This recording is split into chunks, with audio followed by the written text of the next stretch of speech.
Hello, my name is Isa, and in this presentation, I'm going to be applying the 7-step decision-making framework to the case of Noura at Bright Future Academy. So I'm going to be walking through the facts, the ethical issues, the stakeholders, as well as the alternatives, and then I'm going to be evaluating them through different philosophical perspectives, and last but not least, I'm going to be making a final decision with monitoring steps. Okay, so step 1 would be to determine the facts. So Noura, she was a new academic coordinator at Bright Future Academy, and she was noticing major problems as the school was preparing for international accreditation. So almost all of the students, they were receiving A's as well as B's, but when they were doing internal assessments, the grades were coming out much lower than that. So this grade inflation was especially common in grades 9 as well as grades 12, and the teachers were admitting that they were falling under pressure to pass these students because parents were coming to complain to them. So some students were basically just passing courses despite having poor attendance. Now, scholarship students were also being excluded from being presented as model students, and sensitive personal and financial data about these students was just kept in an unprotected shared folder. So step 2 would be to identify the key ethical issues. So in this case, there's 3 central ethical issues. We have first, which is the grade inflation and the misrepresentation, which basically compromises academic honesty. Second would be the discrimination against those scholarship students, which basically shows a lot of unfairness as well as inequality between the students. And third would be the poor data protection, which basically violates the students' privacy as well as confidentiality. Now, of these 3, the grade inflation would probably be the most critical because it directly threatens the credibility of the school's accreditation as well as its reputation. 3 would be to identify the stakeholders. The stakeholders, we have primary stakeholders and secondary stakeholders. So the primary stakeholders would be the students who rely on accurate grades for future opportunities, the parents who expect transparency, and the teachers who basically feel the pressure to compromise their integrity, and also the accreditation body, which basically depends on truthful reporting. Now, the secondary stakeholders would be the school leadership, universities, donors, and also the wider community. But instead of only focusing on their positions, I will also be evaluating the situation through the lens of philosophers to show how ethical theories can also guide decision making. Step 4 would be to consider the alternatives. So in Noura's case, she has 3 main alternatives to choose from. The first one would be the maintaining the status quo and continuing current practices so she can protect the school's reputation as well as accreditation chances. Now, the second one can be raising the concerns but internally, so she can document her findings, and she can also suggest reforms to leadership. And last but not least, she can escalate it externally by reporting the unethical practices to the accreditation body if leadership, of course, ignores her concerns. Okay, so step 5 would be the philosophical evaluation of alternatives. So alternative 1, as we said, was maintaining status quo. So we have utilitarianism, which is basically taught by Jeremy Bentham and John Stuart Mill, and they look at the balance of happiness versus harm. So at first, parents are happy, students get good grades, and leadership secures accreditation. But there's a long-term harm here, which is basically unprepared graduates, the loss of trust, and as well as reputational collapse. So over here, of course, the long-term outweighs the short-term benefits.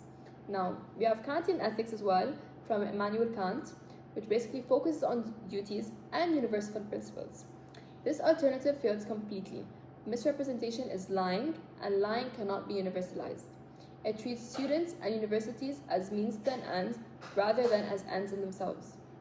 And then we have virtue ethics from Aristotle, which basically focuses on character. So continuing deception cultivates dishonesty and cowardice, not courage or integrity. Alternative 2 was raising concerns internally.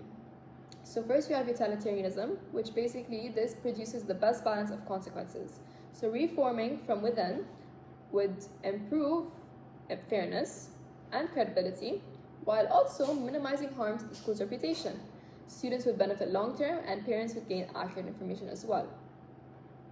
Now, Kantian ethics, this would respect the duty to truth by confronting dishonesty internally. It also treats stakeholders with respect while giving the institution a chance to correct itself. The virtue ethics, they demonstrate courage, prudence, and integrity. Noura would be acting as a role model for ethical leadership without being rash. Alternative 3, which is the last alternative, is escalating externally. Utilitarianism This could maximize benefits in the long run by forcing reforms and protecting future students, but it would also have immediate harms such as loss of reputation, confusion for families, as well as backlash against teachers, which would be very severe. Now, the Kantian ethics would strongly support this option because Kant's view is that the truth must be told regardless of the consequences. Now, virtue ethics, this shows courage and justice, but if internal reform hasn't been attempted, it may lack the precedence Aristotle would recommend. Comparing those three, utilitarianism would most probably favor alternative 2, Kantian ethics would lead more toward alternative 3, and virtue ethics would emphasize integrity and wisdom, pointing to internal reform first with escalation as a backup. Step 6 would be to make a decision. So based on this analysis, the most ethical decision would probably be alternative 2, which is basically raising the concerns internally. Because it balances with responsibility, also it minimizes harm and improves fairness at the same time, and as well reflects courage and prudence. It aligns with utilitarianism by maximizing the benefits, with Kantian ethics by confronting dishonesty, and with virtue ethics by cultivating integrity. Escalating externally, which should probably remain a secondary step if leadership refuses reform. Step 7, which is the last step, is to monitor the outcome. To ensure that the decision is being effective, several monitoring steps should be taken.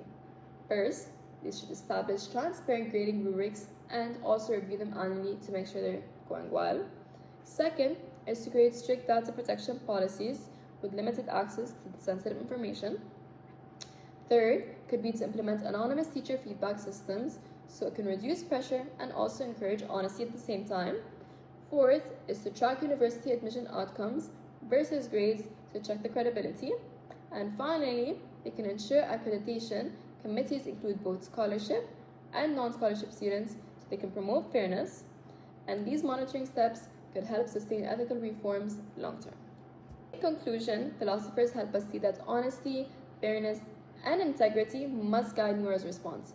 Utilitarianism, Kantian ethics, and virtue ethics all highlight the problems of grade inflation and misrepresentation, and they show that raising concerns internally is the most responsible and balanced path. Thank you so much.